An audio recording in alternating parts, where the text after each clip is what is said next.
शिक्षक नहीं बन सके तो किसान बने, अब 7 लाख कमाई। गोभी की खेती कर रहे गोपालगंज के रामाजी प्रसाद 5 राज्यों में करते हैं सप्लाई। थावे में मां सिंहासनी के दरबार में सदर एसडीओ ने कराया भंडारा। सड़क हादसे में महिला की मौत, बाइक ने मारा धक्का। अप्रैल में होने वाली थी बेटी की शादी। गोपालगंज में घर में मातम। बैकुंठपुर अस्पताल में जनवरी से पाइपलाइन से मिलेगी ऑक्सीजन, लगेगा गैस टैंक। नमस्कार, मैं ममता दुबे और आप देख रहे हैं बात आपकी न्यूज। अब खबर विस्तार से।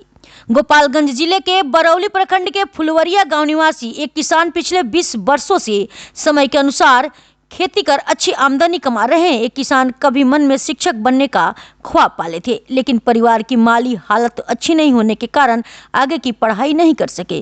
फिर पिता के हाथों को मजबूत करने में जुट गए। अब आलम यह है कि आज ये खेती कर अच्छी आमदनी कमाकर परिवार का भरण पोषण अच्छी तरह से कर खुश हैं। मामला फुलवरिया गांव निवासी किसान रामाजी प्रसाद कुशवाहा का है।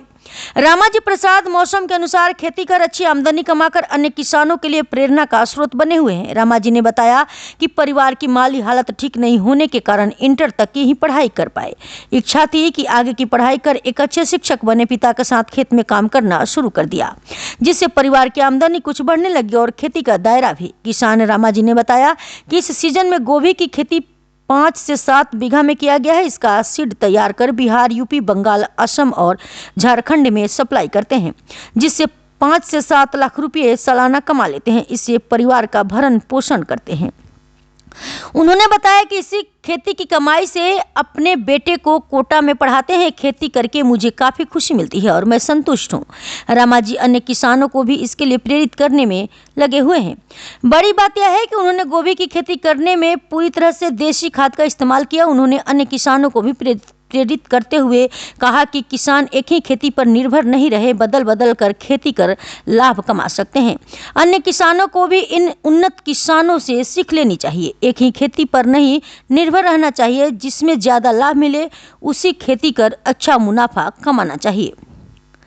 थावे बिहार के प्रमुख शक्तिपीठ थावे में मां सिंहासनी के दरबार में सोमवार को हलवा पूरी का भंडारा आयोजित हुआ। मंदिर के गर्भगृह में सदर एसडीओ डॉक्टर प्रदीप कुमार सपरिवार हलवा पूरी का महाभोग चढ़वाए, जहां मंदिर के मुख्य पुजारी पंडित संजय पांडे ने वैदिक मंत्रों के बीच पूजा अर्चना कराए। उनके साथ हथुआ के एसडीओ राकेश कुमार भी शामिल थे। जहां नेपाल, यूपी और बिहार के विभिन्न जिलों से आए भक्तों ने प्रसाद ग्रहण किया। शुक्रवार को फिल्मकार कमलेश मिश्र की ओर से भंडारा आयोजित किया गया। मंदिर में पहले चरण में प्रत्येक शुक्र व सोमवार को भंडारा का निर्णय लिया गया है। मौके पर डॉक्टर अभिषेक शेखर, बीडीओ अजय प्रताप राय, सीओ राजत बरनवाल, संजय पांडे, मुकेश पांडे, दीपक पांडे, दिनेश पांडे, अमरेंद्र दुबे, अजित, एसआई पंकज कुमार शामिल थे। गोपालगंज के सिधवलिया थाना क्षेत्र के देहा सुपौली गांव के पास सड़क किनारे खड़ी एक महिला को बेकाबू मोटरसाइकिल सवार युवक ने जोरदार धक्का मार दिया। धक्का लगते ही महिला बुरी तरह जख्मी हो गई, जिसे तत्काल इलाज के लिए स्थानीय अस्पताल ले जाया गया। रास्ते में ही महिला ने दम तोड़ दिया। मृतक की पहचान देहा सुपौली गांव निवासी स्वर्गीय रामबालक प्रसाद की 55 वर्षीय पत्नी सुशीला देवी के रूप में की गई। परिजन ने बताया कि किसी काम को लेकर वह सड़क पर गई थी। सड़क पार करने के लिए वह देहा सुपौली गांव स्थित NH 27 पर खड़ी थी। तभी एक तेज रफ्तार से आ रहे मोटरसाइकिल सवार ने उन्हें जोरदार धक्का मार दिया। धक्का लगते ही वह मौके पर गिर गई। इस हादसे के बाद स्थानीय लोगों के सहयोग से पुलिस को सूचित कर उसे तत्काल इलाज के लिए सिधवलिया प्राथमिक स्वास्थ्य केंद्र में ले जाया गया, लेकिन रास्ते में ही उसकी मौत हो गई। इस घटना की सूचना पाकर पुलिस ने शव को पोस्टमार्टम के लिए सदर अस्पताल भेज दिया है। बताया जा रहा है कि मृतक शख्स की बेटी की शादी अगले 18 अप्रैल को होने वाली है। बेटी की शादी के पहले ही मां की अर्थी उठने के बाद पूरे परिवार में कोहराम मच गया है। परिजनों का रो रो कर बुरा हाल है। सारण, सीवान, मुजफ्फरपुर और पूर्वी चंपारण जिले की सीमा पर स्थित जिले के बैकुंठपुर सीएचसी में मरीजों को अब पाइपलाइन ऑक्सीजन मुहैया कराई जाएगी। इसके लिए प्रत्येक वार्ड में पाइपलाइन बिछाने का कार्य पूरा कर लिया गया है। जनवरी से पाइपलाइन सेवा शुरू हो जाएगी। परसों वार्ड में पाइपलाइन चालू करने के लिए बोर्ड लगा दी गई है। अन्य वार्ड में भी कार्य पूरा कर लिया गया है। अगले सप्ताह तक ऑक्सीजन टैंक लगाने की तैयारी चल रही है। स्वास्थ्य प्रबंधक कमरान अहसन ने बताया कि अस्पताल के इमरजेंसी वार्ड में सबसे पहले दिन पाइपलाइन दौड़ाई गई थी। अब बाद परसों वार्ड व लेबर रूम में आपूर्ति देने की तैयारी की गई है। महिला वार्ड व पुरुष वार्ड में भी प्रत्येक बेड पर ऑक्सीजन की व्यवस्था उपलब्ध कराई जाएगी।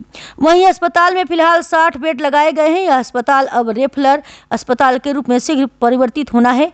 जिले का यह इकलौता CHC है जिसे रेफरल अस्पताल बनाने के लिए राज्य स्वास्थ्य समिति ने नोटिफिकेशन 3 वर्ष पहले जारी किया था। वहीं बंद पड़ी एक्सरे सेवा भी पुनः चालू कर दी गई है। डिजिटल एक्सरे यहां लगाई गई है। रेफरल अस्पताल में तब्दील होने से पहले यहां डिजिटल अल्ट्रासाउंड सेवा भी सुचारू की जाएगी।